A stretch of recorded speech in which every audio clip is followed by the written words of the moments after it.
Okay, satu lagi sumber yang kita boleh teroka adalah sumber daripada laman web rasmi kementerian-kementerian ataupun jabatan-jabatan kerajaan, majlis daerah, jabatan tanah dan sebagainya. Pelajar boleh search di laman web rasmi uh, untuk mendapatkan maklumat berkaitan dengan kajian yang kita buat. Contohnya Kementerian Pembangunan Luar Bandar ini. Ada banyak kereta akhbar dan sebagainya yang boleh pelajar lihat. Cuba lihat kat sini di bahagian search ni. Search nampak dasar ni di saya tulis dasar, di keluar dasar lah. Jadi pelajar boleh search kat sini. Ini adalah portal rasmi Kementerian Pembangunan Luar Bandar, Kementerian Pertahanan, Kementerian Belia dan Sukan, berkaitan dengan tema-tema kita lah. Jadi pelajar boleh ambil. Ini contoh kita lihat pembangunan wanita, keluarga dan masyarakat.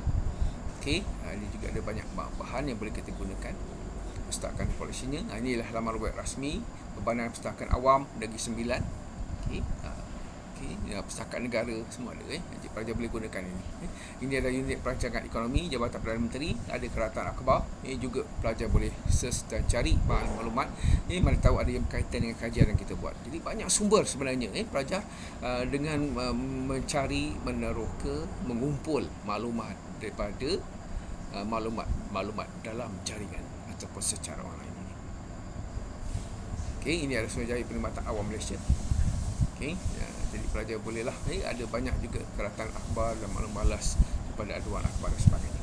Cari yang mana sesuai lah dengan kajian yang kita buat untuk disesuaikan untuk mengumpul sebanyak mungkin maklumat yang autentik untuk kita boleh gunakan dalam menulis esei kita, khususnya dalam menulis nota hujung dan juga sumber biografi. Biarlah sumber nota hujung tu padat, cantik, dan setiap fakta yang kita guna tu kita ada sumber yang kita nyatakan dan kita punya banyak sumber biografi supaya menjadikan hasil esei kita itu satu esei yang menarik, dan esei ini boleh digunakan untuk kajian selanjutnya pada masa akan datang.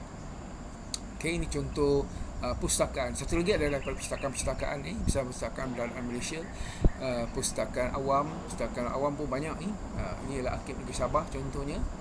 Jadi pelajar boleh masukkanlah, boleh meneroka maklumat daripada sumber-sumber yang saya nyatakan tadi. Rekod ekonomi, rekod sukan, nampak ini di Arkib Sabah, pertubuhan dan sebagainya, boleh lihatlah. Terutama pelajar-pelajar di Sabah, mungkin boleh mendapatkan maklumat berkaitan dengan kajian lokal isteri yang pelajar buat di tempat pelajar. Inilah laman web Perpustakaan Negara Malaysia. Satu lagi yang popular yang boleh pelajar gunakan, boleh dapat secara online melalui laman web.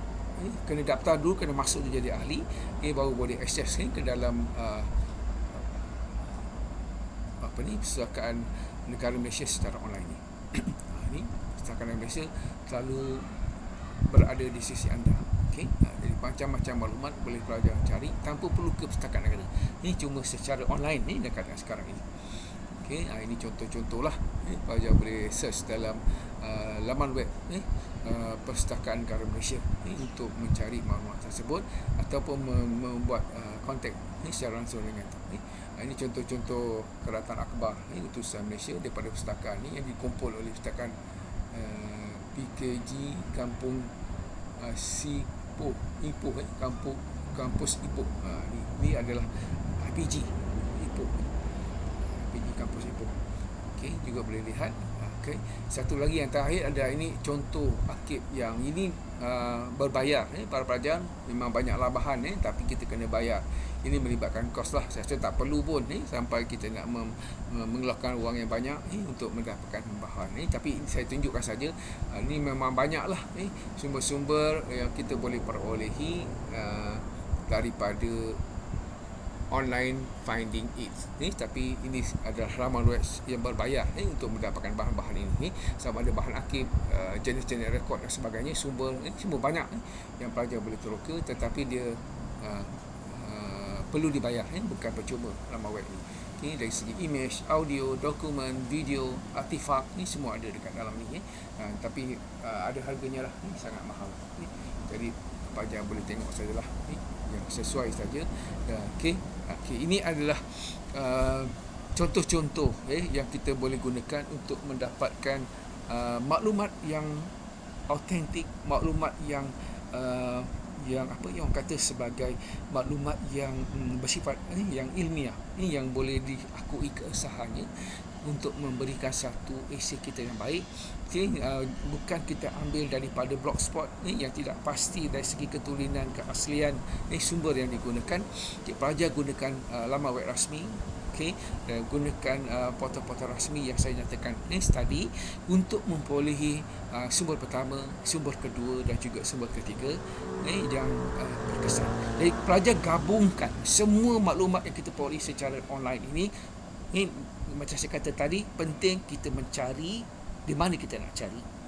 Dah dapat, dah temui, kita kena meneroka portal tersebut, teroka, masuk, search, cari sebanyak yang mungkin maklumat yang sesuai dengan kajian kita, sesuai dengan isu yang kita nak jelaskan, sesuai dengan latar tempat yang kita kaji dan latar masa yang kita peruntukkan untuk menjelaskan isu-isu tersebut.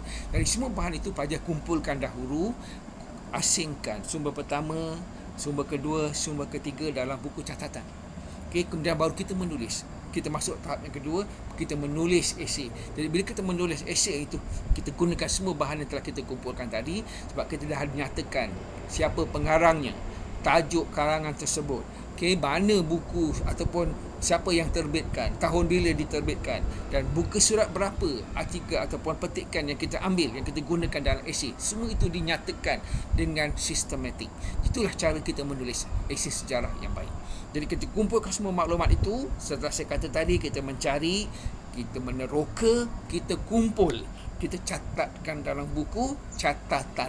Dan semua bahan itu nanti kita gunakan untuk kita menulis. Jadi kita dah siapkan, kita kumpul, kita akan mula menulis esei kita menggunakan Word.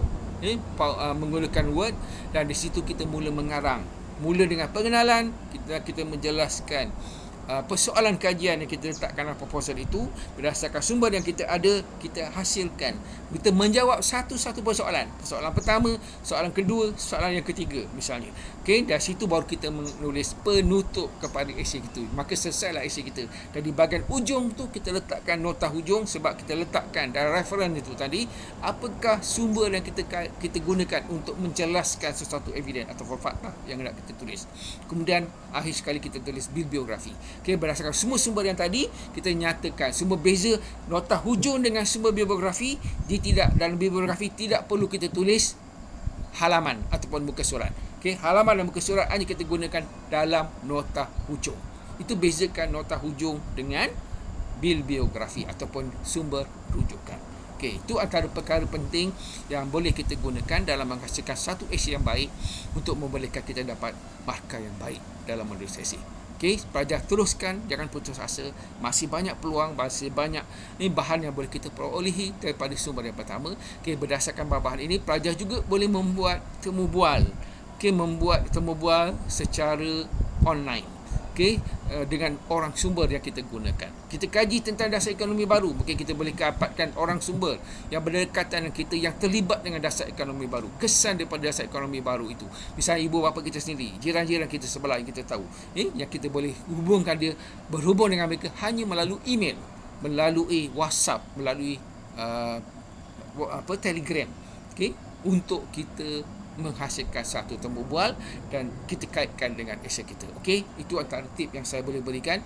Penjelasan berkaitan dengan sumber, mencari, mengumpul, meneroka, mengumpul, mencatat, dan akhirnya nanti kita akan menulis satu esei sejarah berdasarkan semua perkara yang kita peroleh tadi.